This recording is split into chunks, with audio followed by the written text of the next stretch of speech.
नमस्कार. 2019ला महाराष्ट्रामध्ये विधानसभेच्या निवडणुका झाल्या.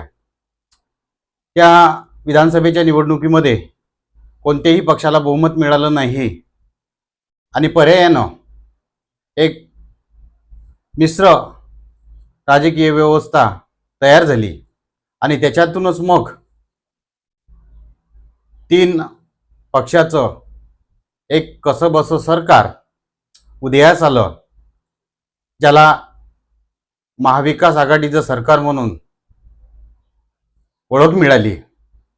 त्या महाविकास आघाडीच्या सरकारमध्ये प्रामुख्याने तीन पक्ष होते. त्याच्यामध्ये एक काँग्रेस पक्ष होता, त्याच्यामध्ये एक राष्ट्रवादी काँग्रेस पक्ष होता आणि एक शिवसेना हा पक्ष होता. या तिघांचे मिळून महाविकास आघाडीचं सरकार सुरू झालं. महाविकास आघाडीचं सरकार सत्तेवर आलं आणि कोरोनाची लाट आली. अशाही परिस्थितीमध्ये मुख्यमंत्री उद्धव ठाकरे यांच्या नेतृत्वाखाली त्या सरकारनं चांगल्या पद्धतीनं कोरोनाचं संकट सावरण्याचा प्रयत्न केला. आणि मग अचानक काय झालं, अचानक काही उलतापालती झाल्या आणि या उलतापालतीमधूनच प्रामुख्याने शिवसेना या पक्षाचे काही आमदार एकनाथ शिंदे यांच्या नेतृत्वाखाली बाहेर पडले आणि तिथून हे सरकार उलथून पडलं आणि एक नवीन सरकार महाराष्ट्रामध्ये उदयास आलं. ते सरकार महायुतीचं सरकार म्हणून मोठ्या स्वरूपाचं त्या ठिकाणी तयार झालं. अगोदर 2 वर्ष महाविकास आघाडीचं सरकार आणि नंतर सुरू झालं महायुतीचं सरकार. महायुतीमध्ये प्रामुख्याने भारतीय जनता पक्ष आणि शिवसेना, पण एकनाथ शिंदे यांच्या नेतृत्वाखालील 40 आमदार हे मिळून महायुतीचं सरकार अस्तित्वात आलं. हे सरकार सुरू असताना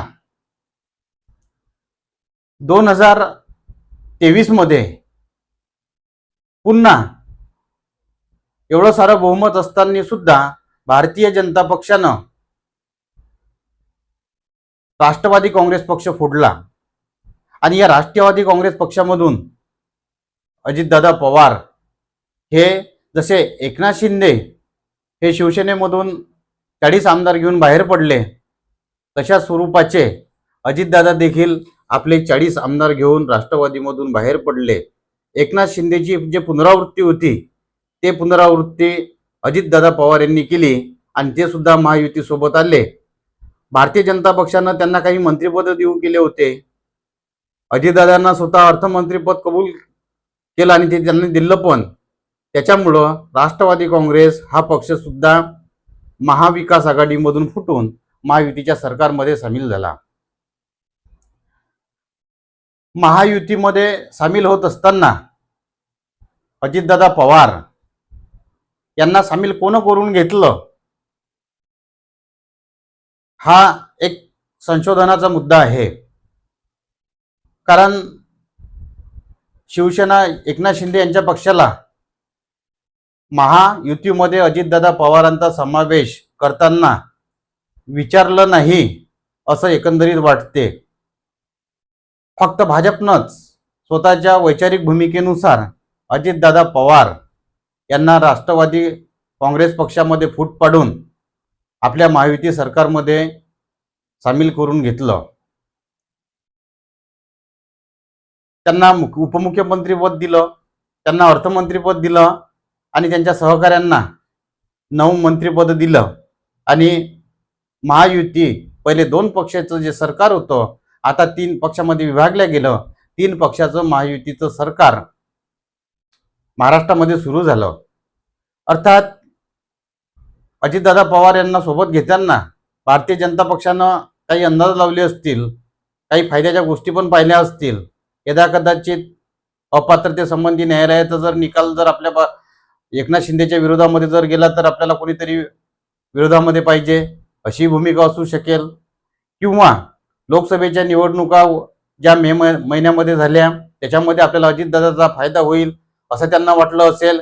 असे कितीतरी अंदाज भारतीय जनता पक्षानं बांधले असतील, परंतु जे अंदाज बांधले ते अंदाज एकनाथ शिंदे यांच्या पक्षाला कोणत्याही स्वरूपाचा विचारात न घेता अजितदादांचा समावेश महायुतीमध्ये भारतीय जनता पक्षानं केला असं वाटते. परंतु लोकसभेच्या निवडणुका झाल्या आणि लोकसभेच्या निवडणुकीच्या नंतर जसा निकाल लागला त्या निकालानंतर राष्ट्रवादी काँग्रेस पक्षाविषयी मोठ्या स्वरूपाची महायुतीमध्ये धुसफूस सुरू झाली. खरं तर ही धुसफूस लोकसभेच्या निवडणुकीच्या अगोदर सुरू झाली होती. बरेच एकनाथ शिंदे यांचे आमदार राष्ट्रवादी काँग्रेस अजित पवारांविषयी मोठ्या स्वरूपाची नाराजी व्यक्त करत होते, बोलत होते. एकनाथ शिंदे जेव्हा शिवसेनेमधून बाहेर पडले तेव्हा त्यांना कारण विचारलं होतं, तर तेव्हा त्यांनी सांगितलं होतं की अजित पवार आम्हाला कोणत्या स्वरूपाचा निधी विकास कामासाठी देत नाही, त्याच्यामुळं आम्ही उद्धव ठाकरेच्या गटाकडून जात आहोत असं त्यांनी कारण सांगितलं होतं. पण आताची परिस्थिती अशी आहे की अजित पवारच त्यांच्यासोबत मंत्रिमंडळामध्ये आहे.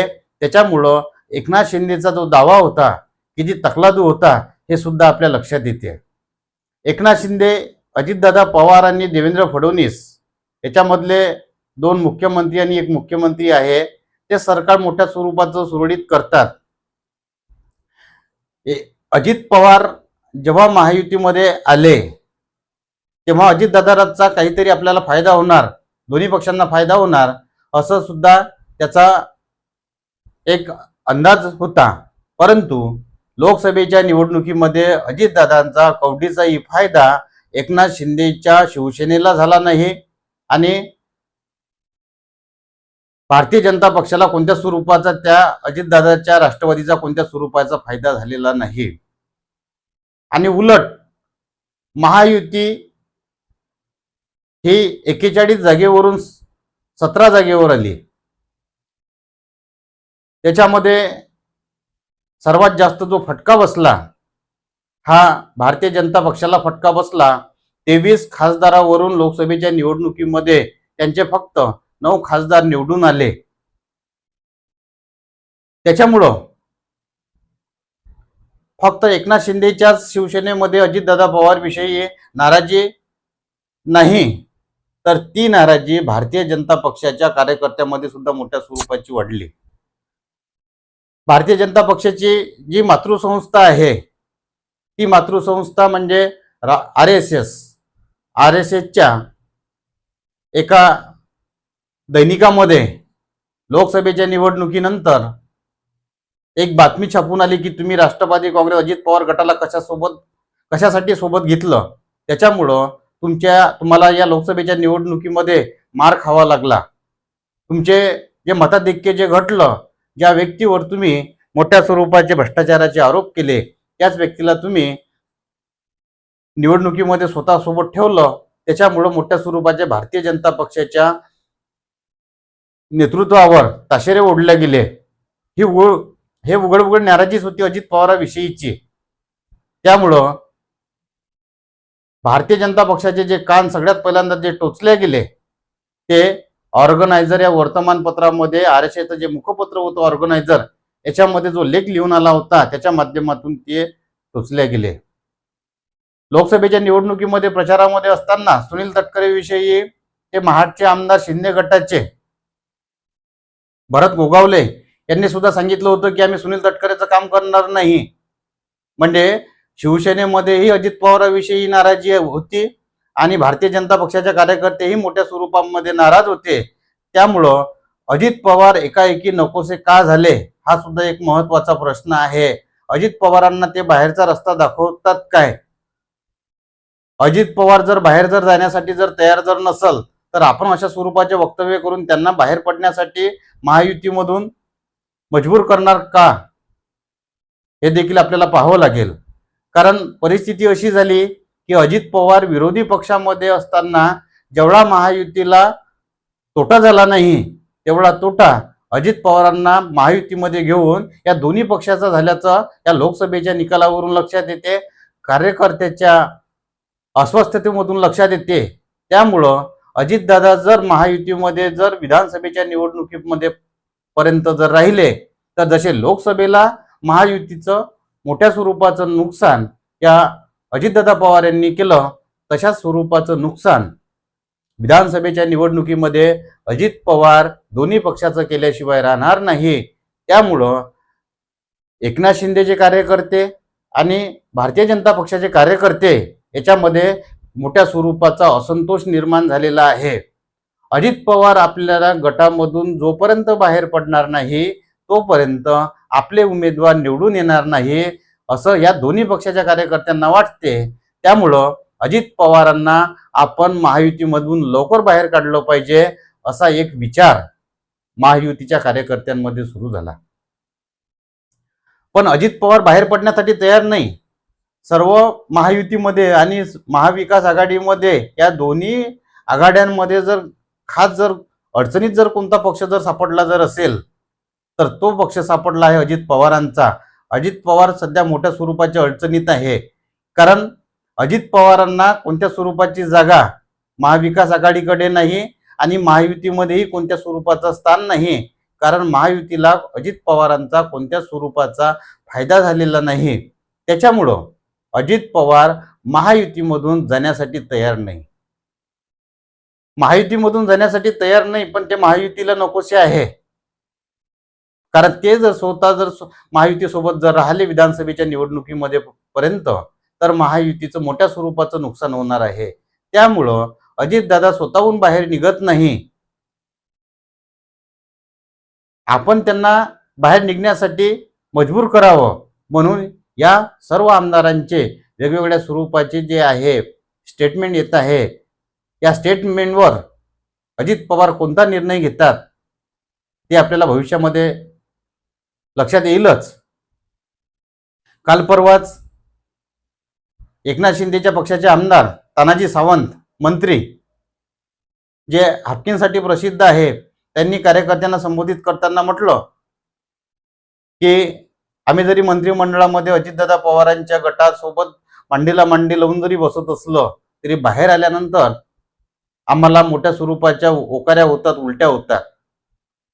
3 पक्ष महायुतीमध्ये आहेत, 3 पक्षांचे मंत्रिमंडळामध्ये सदस्य आहेत आणि ते सरकार चालवत आहे, प्रशासन चालवत आहे. अशा परिस्थितीमध्ये जर तानाजी सावंत एकनाथ शिंदे गटाचे जर म्हणत असतील की आम्हाला उलट्या होते आहे, याचा अर्थ आपण सर्वसामान्य नागरिकांनी काय पकडायचा? अजितदादावर एवढी मोठी नाराजी व्यक्त करून सुद्धा अजित पवार गटाकडून का बाहेर पडत नाही याच्या पार्श्वभूमीवर हे वक्तव्य होत नाही ना. कारण पहिल्यांदा ऑर्गनायझरमध्ये RSSनं लिहून आपला लेख छापला, अजितदादाविषयी नाराजी व्यक्त केली, तरी अजितदादा निघण्यासाठी तयार नाही. आता तानाजी सावंत आपल्या कार्यकर्त्यांना संबोधित करताना म्हणतात की आम्हाला उलट्या होते, राष्ट्रवादीच्या मंत्र्यासोबत मांडीला मांडी लावून बसल्याने पण आमचा नाईलाज आहे, आम्हाला नाईलाज असतो, त्यांच्याशी बसा लागते. त्याच्यानंतर दुसऱ्याच दिवशी भारतीय जनता पक्षाचे प्रवक्ते गणेश हाके, जे महत्वाचे प्रवक्ते भारतीय जनता पक्षाचे मानले जातात, ते म्हणतात की असंघाशी संघ झाला, आम्हाला अजित पवारांचा कोणत्या स्वरूपाचा फायदा झाला नाही, आम्ही विनाकारण त्यांना युतीमध्ये घेतलं, अशा स्वरूपाचे भारतीय जनता पक्षाचे प्रवक्ते म्हणतात. म्हणजे जो असंतोष एकनाथ शिंदेच्या गटामध्ये होता तोच असंतोष भारतीय जनता पक्षामध्ये सुद्धा वाढावयास लागला. त्याच्यानंतर अजित पवारांविषयीची जी नाराजी होती तीच नाराजी नागपूरला एका कार्यकर्त्यानं बोलून दाखवली. तीच नाराजी जिल्हाध्यक्ष लातूरच्या भारतीय जनता पक्षाच्या या कार्यकर्त्यानं बोलून दाखवली. त्याच्यामुळं दोन्ही पक्षामध्ये अजित पवारांविषयी जो असंतोष आहे तो असंतोष या दोन्ही पक्षाच्या नेत्यांना दाबून का ठेवता येत नाही. कारण प्रशासनामध्ये तुम्ही तीनही जे मित्र आहे, तीनही पक्षाचे मित्र पक्ष आहे, हे नाराज जरी असले तरी तुम्ही नाराजी जी आहे उघड लोकांसमोर व्यक्त करत आहे, मीडियासमोर व्यक्त करत आहे. त्यामुळं तुम्हाला तुमच्या वरून आदेश येते का? व्यक्त करण्याचे आदेश येते की व्यक्त होऊ नका असे आदेश येते? व्यक्त व्हा असं जर आदेश जर येत असेल तर अजित पवारांना तो कोणत्याच तरी स्वरूपाचा एक इशारा आहे असं अजित पवारांनी समजून जावं आणि अजित पवारांनी त्या महायुतीमध्ये स्वयंस्फूर्तच बाहेर पडावं असं एकंदरीत सध्याचं चित्र आहे. ऑर्गनायझरचं एक उदाहरण झालं, तानाजी सावंतचं एक उदाहरण झालं, त्याच्यानंतर आणखी एक शंभूराजे देसाई, एकनाथ शिंदे गटाचे मंत्री, ते असं म्हणतात की तुम्ही जे लाडकी बहीण योजनेचा जो प्रचार केला, याच्यामध्ये माझी लाडकी बहीण असं त्या योजनेचं नाव दिलं, परंतु त्या योजनेचं नाव मुख्यमंत्री लाडकी बहीण योजना असं आहे. तुम्हाला मुख्यमंत्री हा शब्द जड झाला काय? एकंदरीत शंभूराजे देसाई यांचं जे म्हणणं होतं, हे अजित पवार राष्ट्रवादी गटाला म्हणणं होतं की मुख्यमंत्री हा शब्द तुम्हाला जड झाला काय? म्हणजे अजित पवारांविषयीची जी नाराजी आहे दिवसेंदिवस वाढत चाललेली आहे. एका कार्यकर्त्यानं अजित पवारांविषयी जे वक्तव्य केलं त्याच्यानंतर त्याला समज दिली नाही का? त्यांच्याविषयी जे नाराजी आहे का वाढत चाललेली आहे? दिवसेंदिवस एकंदरीत मंत्री का व्यक्त होत आहे? अजित पवारांना हा जबरदस्तीने महायुतीमधून बाहेर काढण्याचा तर प्रयत्न होत नाही ना. त्याच्यानंतर गुलाबराव पाटलांचं एक स्टेटमेंट आलं. गुलाबराव पाटलांनी आपल्या भाषणामध्ये म्हटलं की अर्थ खात्यासारखं नालायक खातं कोणत्या स्वरूपाचं नाही. ते असं म्हणतात की फाईल अर्थ खात्याकडे पाठवले असताना ते फाईलला निगेटिव्ह मार्किंग करून पाठवल्या जाते आणि अर्थ खातं जे आहे अजित पवारांकडे आहे.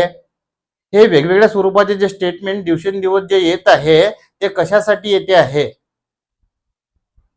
त्यांना यांचे जे वरिष्ठ आहे महायुतीमधले एकनाथ शिंदेचे मंत्र्यांना एकनाथ शिंदे सांगत नाही का? किंवा भारतीय जनता पक्षाच्या कार्यकर्त्यांना देवेंद्र फडणवीस सांगत नाही का? तर अशा स्वरूपाचे अजित पवारांविषयीचे जे स्टेटमेंट आहे, हा घरामधून जबरदस्तीने बाहेर काढण्याचा एक विचार या महायुतीमध्ये सुरू झाला काय, असं देखील मोठ्या स्वरूपाचं त्या ठिकाणी वाटतं. त्याचं कारण असं आहे की या दोन्ही पक्षाच्या म्हणजे शिवसेना एकनाथ शिंदे गट आणि भारतीय जनता पक्षाला अंदाज आलेला आहे की विधानसभेला आपल्याला अजितदादा पवार राष्ट्रवादीचा कोणत्या स्वरूपाचा फायदा होणे नाही. त्यांना जर सोबत ठेवलं तर आपलं मोठ्या स्वरूपाचं नुकसान होणार आहे. त्यामुळे हे कधी कधी बाहेर पडणार. त्याच्यामुळं हे सर्व जे स्टेटमेंट आहे हे मोठ्या स्वरूपाचे त्याच्यामध्ये येते आहे. यांच्या सरकारनं जी योजना आणली लाडकी बहीण योजना, मुख्यमंत्री लाडकी बहीण योजना, याचा प्रचार करण्यासाठी तिघही जे पक्ष आहे वेगवेगळ्या स्वरूपाचा प्रचार करत आहे. पुण्यामध्ये कार्यक्रम झाला देवाभाऊच्या नावानं, त्याच्यामध्ये अजित पवारांचं चित्रच नाही आहे. इकडे अजितदादा म्हणतात की दादाचा वादा हा एक नवीन शब्द त्याच्यामध्ये आरूढ झाला. इकडे ते मुख्यमंत्री एकनाथ शिंदेचं नाव घेण्यासाठी तयार नाही. आणि सलग या पंचवार्षिक योजनेमध्ये सर्व पक्ष सत्तेवर आलेले आहात. हे या पंचवार्षिक योजनेचं म्हणजे या राजकीय पक्षाच्या टर्मचं सत्राचं एक वैशिष्ट्य असं आहे की या 5 वर्षामध्ये सर्व पक्ष सत्तेवर आलेले आहेत. आणि पुन्हा एक वैशिष्ट्य असं आहे, 2 वर्ष महायुतीचं सरकार होतं, आणि त्याच्यानंतर महाविकास आघाडीचं सरकार आणि महायुतीचं सरकार या 5 वर्षाच्या कालखंडामध्ये होतं. पण अशाही परिस्थितीमध्ये सलग 4 वर्ष अर्थमंत्री पद अजितदादा पवार भूषवित आहे. त्यामुळे त्या प्रचाराच्या माध्यमातून ते स्वतःचाच प्रचार करत आहे. दादांनी पैसे दिले, दादांची योजना आहे. त्यामुळं एकनाथ शिंदे शिवसेना आणि भारतीय जनता पक्ष यांच्या तो प्रचार जो आहे हा मोठ्या स्वरूपाचा जिव्हारी लागलेला आहे. त्याच्यामुळं अजितदादा पवार हे आपला प्रचार करत नाही. त्यामुळे अजितदादाला आपण विरोध केला पाहिजे असं यांच्या वरिष्ठांना वाटत असेल. त्याच्यामुळं ते वरिष्ठांना,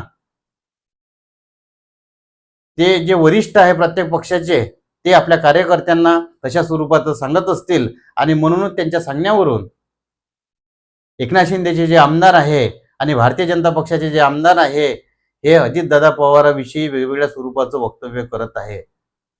अजितदादा पवारांचा कोणत्याही स्वरूपाचा महायुतीमधून जाण्याचा विचार नाही. कारण ते जातील तर कुठे जातील, कोणत्या पक्षासोबत युती करतील? कारण त्यांना युती करण्यासाठी कोणताही पक्ष सोबत नाही. त्यांचे काका त्यांना त्यांच्या पक्षामध्ये परत घेण्यास तयार नाही. काँग्रेस आणि उद्धव ठाकरेचा गट त्यांना सोबत घेण्यासाठी तयार नाही. त्याच्यामुळं अजितदादा पवार महायुतीमधून बाहेर पडण्यास कोणत्याही स्वरूपाचे तयार नाही. जसं होईल तसं ते महायुतीमध्येच राहतील. अजितदादा पवार या सर्व कटामध्ये तर सहभागी आहेच आहे की स्वतः योजनेचा प्रचार स्वतः करतात, मुख्यमंत्र्याचं नाव घेण्यासाठी तयार नाही. लाडकी बहीण योजनेचा प्रचारामध्ये मुख्यमंत्र्याला ते श्रेय देण्यासाठी तयार नाही. भारतीय जनता पक्षाचं नाव ते घेत नाही. त्यामुळं या महायुतीच्या आमदारांना असं वाटते की अजितदादा पवार आपले 40 जे आमदार त्यांच्यासोबत आहे आणि त्यांच्यासोबत बाकी जे सहयोगी पक्षामधले जे आहे, असे करून त्यांच्याजवळ 50 ते 60 आमदार होतात अजितदादा पवार राष्ट्रवादीजवळ. या 60 जागेवर अजितदादा पवार आपले आमदार उभे करणारच आहे येणाऱ्या विधानसभेच्या निवडणुकीमध्ये. त्याच्यामुळे या 60 जागा ज्या आहे अजितदादा पवार सोबतच्या, या 60 जागा अजितदादा पवारांना द्याव्याच लागतील. आणि मग अजितदादा पवार यांनी मागच्या वेळेस कोणाचा पराभव केला, कोणाचे उमेदवार पडले, एक तर ते शिंदेचे उमेदवार पडले किंवा मग ते भारतीय जनता पक्षाचे उमेदवार पडले. त्यामुळं येणाऱ्या विधानसभेच्या निवडणुकीमध्ये अजितदादा पवारांचे उमेदवार ज्या ज्या ठिकाणी निवडणुकीमध्ये उभे राहतील, त्या ठिकाणी ज्यांचे उमेदवार भारतीय जनता पक्षाचे आणि एकनाथ शिंदे यांचे जे आमदार आहे, यांच्यामध्ये मोठ्या स्वरूपाची चलबिचल सुरू झालेली आहे. त्यांनी आपले रस्ते शोधण्यासाठी तयार केलेले आहे. त्याच्यामुळं अजितदादा पवार जर आपल्या गटामध्ये जर असतील, महायुतीमध्ये जर असतील, तर आपल्याला कोणत्या स्वरूपाच्या तिकिटा मिळणार नाही विधानसभेच्या, नाहीतर मग आपल्याला पक्ष सोडावा लागतील, असं एकनाथ शिंदेच्या शिवसेनेच्या आमदारांना पण वाटत आहे. आणि असाच अंदाज भारतीय जनता पक्षाच्या आमदारांना सुद्धा वाटत आहे की जे मागच्या निवडणुकीच्या वेळेस निवडणूक हरले, त्यांना अजितदादा पवार महायुतीमध्ये आल्यामुळं कोणत्या स्वरूपाचे तिकीट मिळणार नाही. त्यामुळं अजितदादा पवार जर गेले नाही तर आपल्याला पक्षामधून बाहेर पडावं लागेल. त्यामुळं ती सुद्धा एक नाराजी अजितदादा पवार यांना महायुतीतून बाहेर पडण्यासाठी मजबूर करत आहे. जर अजितदादा पवार जर महायुतीमधून जर बाहेर पडले नाही तर या 60 ठिकाणी एकनाथ शिंदेचे आणि भारतीय जनता पक्षाच्या उमेदवारांना कोणत्या स्वरूपाची जागा मिळण्याची संधी नाही. त्यामुळं एक तर अजितदादा बाहेर पडतील, नाहीतर मग एकनाथ शिंदे आणि भारतीय जनता पक्षाचे आमदार बाहेर पडतील. पण आपल्याला तिकीट मिळवायची जर असेल तर 2 पैकी एक मार्ग यूज करावा लागणार. या ठिकाणी अजितदादा पवारांना ते जबरदस्तीने बाहेर काढू शकत नाही. कारण या लोकांच्या नाराजीनंतर अजितदादा पवार यांचे प्रदेशाध्यक्ष सुनील तटकरे यांचं एक स्टेटमेंट आलं होतं मध्यंतरी की आम्ही शिवसेना एकनाथ शिंदे गटाला विचारून महायुतीमध्ये सहभागी झालेलो नाही. त्याच्यामुळं एकनाथ शिंदेच्या आमदारांना, मंत्र्यांना आमच्यावर टीका करण्याचा कोणत्या स्वरूपाचा अधिकार नाही. आमचा जो निर्णय आहे, आम्ही भारतीय जनता पक्षाला विचारून या महायुतीमध्ये सहभागी झालेलो आहे. त्याच्यामुळं भविष्य काळामध्ये अजितदादा पवार यांच्या गटाचा बाहेर पडण्याचा कोणत्याही स्वरूपाचा विचार नाही, हे सुद्धा लक्षात येते. अजितदादा पवारांचा मोठ्या स्वरूपाचा महायुतीला फायदा होईल असं या महायुतीला वाटलं होतं. परंतु अजितदादा पवारांचा मतविभाजनाचा किंवा मत ट्रान्सफर होण्याचा कोणत्या स्वरूपाचा फायदा महायुतीला झाल्याचं दिसत नाही. म्हणून महायुतीमध्ये अजितदादा पवार हे एकाएकी नकोसे झालेले आहे. हा त्यांचा जो मार्ग आहे दिवसेंदिवस मोठ्या स्वरूपाचा खडतर झालेला आहे असं देखील या ठिकाणी वाटते आहे. आजच्या पुरतं एवढंच. तुर्तास आपल्या शब्दांना विराम देऊ. आपल्याला जर आवडलं असेल तर चॅनल सबस्क्राईब करा. धन्यवाद. जय हिंद, जय भारत.